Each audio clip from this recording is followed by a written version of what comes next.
Magandang umaga sa inyo mga ka-farmers. Isa na naman kapaki-pakinabang na video o idea ang aking ibibigay. Tungkol pa din po ito sa paggawa natin ng feeds para sa ating mga alagang manok. Kakaiba po ito kasi isang halaman po ang ating ibibida dito. Isang halaman na napakagandang materyales o sangka para sa paggawa natin ng feeds para sa ating mga alagang manok. Ito po ang manihot esculenta o kamuting kahoy. Pero po, dahon po ang ating pag-uusapan ngayon. Bago po yan, bibigyan ko lang kayo ng kaunting background sa manihot esculenta leaves o sa dahon ng kamuting kahoy. Yan po kasi ay, alam naman natin na napakataas po ng cyanide content yan, yung laso na tinatawag. Kaya po, kumbaga hindi siya akma na ipinapakain sa ating mga alagang hayop. Pero po, pwede po yan at napakaganda po yan dahil napakataas ang protina niyan na may 21% at kumpleto pa yan sa vitamina at mineral. Idadaan po natin ito sa tamang proseso. Speaking of process o proseso, ito po ay idadaan natin sa tinatawag na fermentation. Sa tulong po yan ng good bacteria, yung LABS na tinatawag o yung lactic acid bacteria serum. Huwag po kayong mag-alala dahil meron po akong separate video niyan, LABS na yun o lactic acid bacteria kung paano po ginagawa yan. Tapusin yung panoorin ang video ito para po masundan nyo step by step dahil napakaganda pong idea ito para sa atin. Lalong-lalo na po kung tayo ay may backyard poultry o may mga manukan sa ating likod bahay kung tayo ay nasa probinsya. At maraming kamuting kahoy doon, maraming nag-harvest ng kamuting kahoy doon, hingiin po natin ang dahon. At napakaganda po yan na sangkap sa ating gagawing feeds. Ano pang hinihintay natin? Let's go! Unang materyales sa gagawin nating fermentation, ito, cassava leaf flour. Ito po yung na-convert ko ng cassava leaves into flour, yan. Actually, almost 4 months na ito sa akin. Ito po ang kagandahan sa cassava leaf flour, na kapag na i-convert nyo po o nagawa nyo yung flour, yung cassava leaves, mas tumatagal po ang kanyang buhay o yung shelf life niya. Kaya kung marami kayong napaprocess, mas magandang iniimbak po ito. Ito po yung good bacteria o lactic acid bacteria. Then, non-chlorinated water po. Yan po ay napaka-importanting materyales sa ating gagawing fermentation. At ito isang malinis na palanggana kung saan natin ihahalo o imimix yung mga lahat ng ating materyales sa gagawin natin fermentation. Yan, buhos na natin itong cassava leaf flour. Yan. Napakaganda po ng cassava leaves pag na ipaprocess natin. Yung processing po ng cassava leaves into flour, may separate video po tayo niyan, kaya wag po kayo mag-alala dyan. At ito, lalagyan na po natin nitong good bacteria na sinasabi ko. Ayan, napaka-importanting materials po ito sa fermentation. Ito pong good bacteria ito o lactic acid bacteria, yan po ang magpaprocess sa fermentation. Anaerobic fermentation po.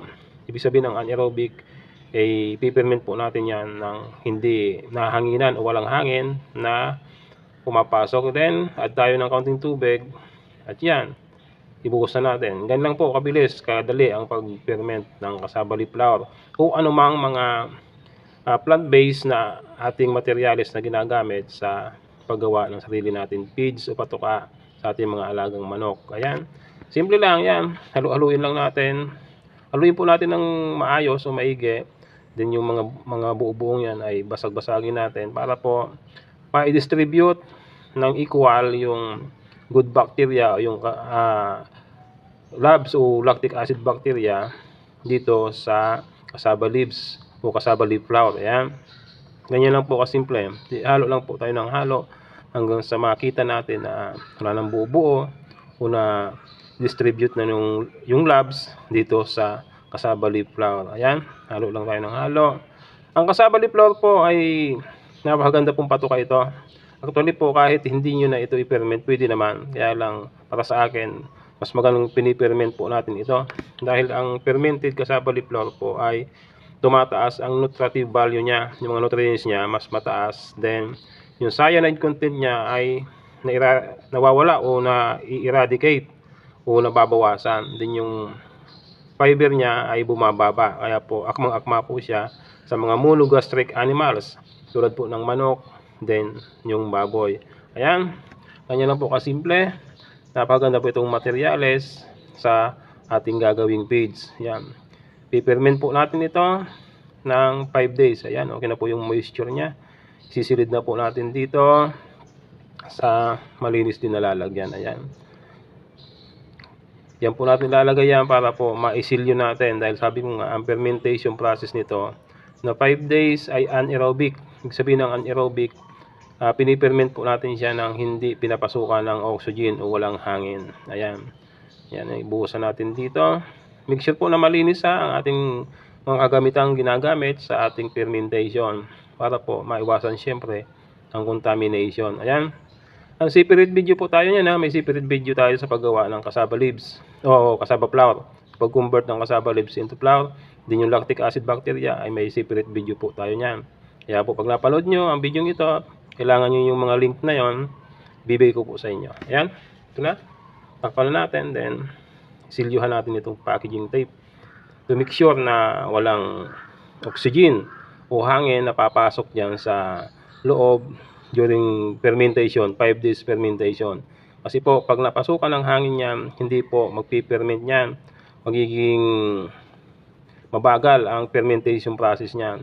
Or else, hindi po talaga siya mapiperment. Babaho lang po yan. Ito, ayan, silyado na po siya. Then, itatago po natin ito sa isang lugar na medyo madilim. Huwag nyo pong paaarawan na. Sa direct sunlight po ay hindi po pwede yan. Kailangan nasa malinis at madilim siyang lugar. Kung may cabinet kayo, ilagay ninyo para safe siya sa mga daga. Ang palatandaan po na naging successful ng ating fermentation, pag binuksan po natin ito, ay dapat mabango siya, yung maasim-asim na manamis-namis. Yan po ang successful na amoy sa ating fermentation. Pag mabaho po, ibig sabihin unsuccessful po yon. 5 days later. Ito na yung pinirment kong cassava leaf flour.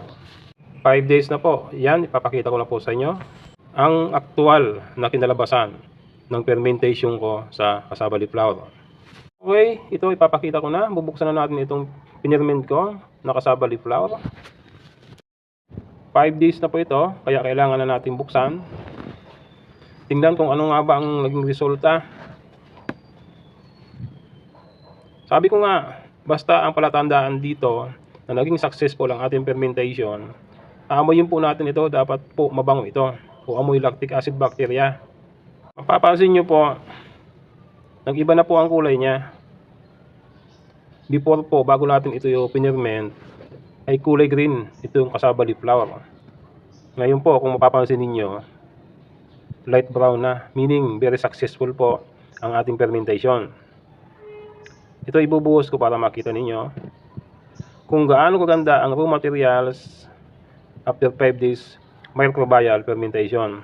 Bumababa na po ang fiber content niyan at tumataas naman ang mga nutrients niyan. Napakaganda pong minimix yan sa ibang mga sangkap o sa feed formulation. Pag inamoy po ito, mabango. Amoy lactic acid bacteria. Yan na po ang fermented cassava leaf flour.